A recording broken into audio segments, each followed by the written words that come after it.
ಒಂದೇ ಸಿನಿಮಾದಲ್ಲಿ ಇಬ್ಬರು ಸೂಪರ್ ಸ್ಟಾರ್ಸ್ ವಿಜಯ್ ಸೇತುಪತಿ ಮಾತು ಕೇಳಿ ಸಿನಿ ಅಭಿಮಾನಿಗಳಲ್ಲಿ ಕುತೂಹಲ.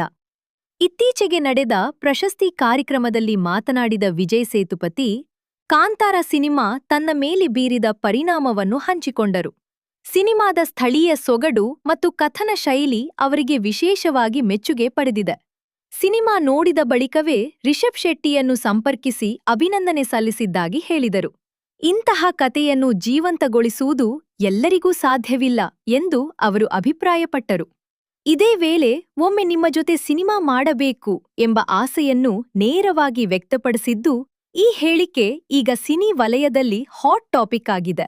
ಇದಕ್ಕೆ ಪ್ರತಿಕ್ರಿಯಿಸಿದ ರಿಷಬ್ ಶೆಟ್ಟಿ, ವಿಜಯ್ ಸೇತುಪತಿ ಜೊತೆಗಿನ ತಮ್ಮ ಮೊದಲ ಸಂಭಾಷಣೆಯನ್ನು ನೆನಪಿಸಿಕೊಂಡರು. ಭಾಷೆ ಬೇರೆ ಇದ್ದರೂ ಸ್ನೇಹ ಮತ್ತು ಅಭಿಮಾನ ಒಂದೇ ಆಗಿತ್ತು ಎಂದು ಹೇಳಿದರು. ಇಬ್ಬರ ಸಿನಿಮಾ ದೃಷ್ಟಿಕೋನ, ಕತೆ ಹೇಳುವ ಶೈಲಿ ಮತ್ತು ಸರಳತೆ ಒಂದೇ ಹಾದಿಯಲ್ಲಿ ಸಾಗುತ್ತಿರುವುದರಿಂದ ಇವರ ಕಾಂಬಿನೇಷನ್ ಮೇಲೆ ನಿರೀಕ್ಷೆಗಳು ಮತ್ತಷ್ಟು ಹೆಚ್ಚಾಗಿವೆ. ಇದೀಗ ಪ್ರಶ್ನೆ ಏನೆಂದರೆ, ಈ ಜೋಡಿ ಯಾವ ಸಿನಿಮಾದಲ್ಲಿ ಒಂದಾಗಬಹುದು? ಕಾಂತಾರ 1ನಲ್ಲಿ ಈ ಸರ್ಪ್ರೈಸ್ ಇರಬಹುದೇ? ಅಥವಾ ಹೊಸ ಪ್ರಾಜೆಕ್ಟ್ ಶುರುವಾಗಬಹುದೇ?